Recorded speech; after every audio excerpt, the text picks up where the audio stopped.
آئیے ایک اور سوال شامل کرتے ہیں۔ آپ نے یہ بتانا ہے کیا بھانجی اور بھتیجی کی بیٹی سے نکاح کرنا جائز ہے؟ اس کے متعلق آپ کا کیا اظہار خیال ہے؟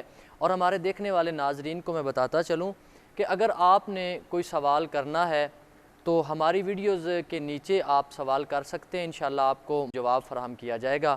اب یہ سوال ہے کیا بھانجی اور بھتیجی کی بیٹی سے نکاح کرنا جائز ہے؟ اس پہ آپ کیا بھانجی یا بھتیجی کی بیٹی سے نکاح ہو سکتا ہے؟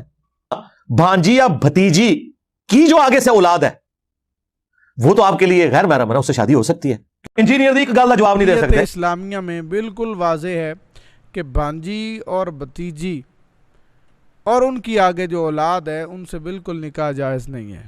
یہ بھی وہ جو اپنے آپ کو علمی کتابی کے ہونے کا دعویٰ کرتا ہے، حالیہ دنوں میں اس سے یہ مسئلہ پوچھا گیا تو اس نے یہ بتایا، وہ کہتا ہے کہ بھانجی اور بھتیجی اس سے تو جائز نہیں ہے لیکن ان کی اولاد سے جائز ہے، حالانکہ یہ بالکل غلط ہے، دین اسلام سے بالکل خلاف اس نے بات کی ہے اور رونا آتا ہے۔ اب دیکھیں نا، اندھا بندہ ہے اور اسے ٹھوکر تو لگنی ہے، اگر کسی سے وہ پڑھا ہی نہیں ہے، استاد ہی نہیں ہے، اور وہ کہتا ہے کہ میں عالم نہیں ہوں بلکہ کیا ہوں، وہ خود کہہ رہا ہے، تو اس سے مسئلہ تو ہوگا۔ پھر دیکھیں یہ سورہ نساء 83 آیہ کریمہ میں فرمایا، حرمت علیکم امہاتکم و بناتکم و اخواتکم و عماتکم و خالاتکم و بنات الاخ و بنات الاخت۔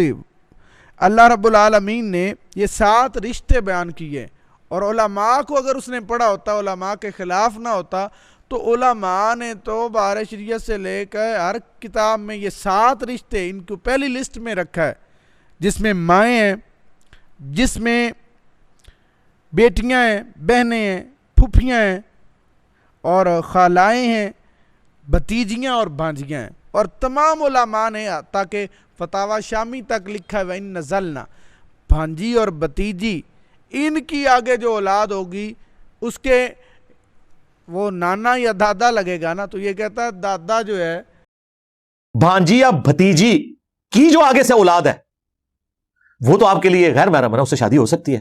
وہ اپنی پوتیوں سے، بھانجی کی بیٹیوں سے یا نواسیوں سے شادی کر سکتا ہے۔ تو یہ دیکھیں اس کی سوچ کتنی گھٹیا ہے، یہ کتنا گھٹیا انسان ہو سکتا ہے کہ جو کہہ رہا ہے کہ وہ رشتے میں نانا یا دادا لگتا ہے وہ اس سے کر۔ علماء نے لکھا ہے وَإِن نَزَلْنَا، کہیں لکھا ہے اِن أَسْفَلْنَا، جس طرح بھانجی حرام ہے اس طرح بھانجی کی بیٹی سے نکاح بھی حرام ہے۔ کہیں بھی 1400 سال میں اس کا کوئی ثبوت نہیں ملتا، تو اس لیے ہم یہ ڈنکے کی چوٹ پہ کہتے ہیں۔ اور جو لوگ کہتے ہیں نا کہ دکانیں بند ہو رہی ہیں، الحمدللہ اہل سنت و جماعت کسی دکان کا نام ہی نہیں ہے، یہ تو پورے جہان کا نام ہے۔ ہر صدی میں ہم سے کتنے لوگ جدا ہوئے ہیں اور فرقوں میں بٹے ہیں، وہی ختم ہو رہے ہیں، اہل سنت اپنی جگہ پہ قائم ہے۔ تو دکانیں بند ہونے کا جو لفظ کہتے ہیں، کہیں کوئی جمعہ رکا ہے، کہیں نماز ہے، ہماری اہل سنت کہیں بھی نہیں ہے، ہماری دکان نہیں، ہمارا تو سارا جہان ہے۔ ہم یہ کہتے ہیں کہ خواہ مخواہ اس چکر میں نہ پڑو کہ ہمیں اتنے لوگ دیکھ رہے ہیں، ہمارا نام اتنے لوگ لیتے ہیں، تو ساتھ آپ سے بھی زیادہ شیطان کا نام لیا جاتا ہے، لیکن غلط ہے۔ تو اس لیے خدا را اپنے دین کی حفاظت کیجئے، واپس آ جائیے، توبہ کر لیجئے، مرنے سے پہلے اے اسٹوڈنٹ اس پہ کر لے غور، دین خدا اور ہے مرزا بتائے، یہ یاد کر لیں، دین خدا اور ہے اور مرزا بتائے۔ اور دیگر جو لوگ دین اسلام کے خلاف ہرزہ سرائی کرتے ہیں ان کے اور تعلیمات دین کو عام کرنے کے لیے انشاءاللہ ہم پھر ملتے رہیں۔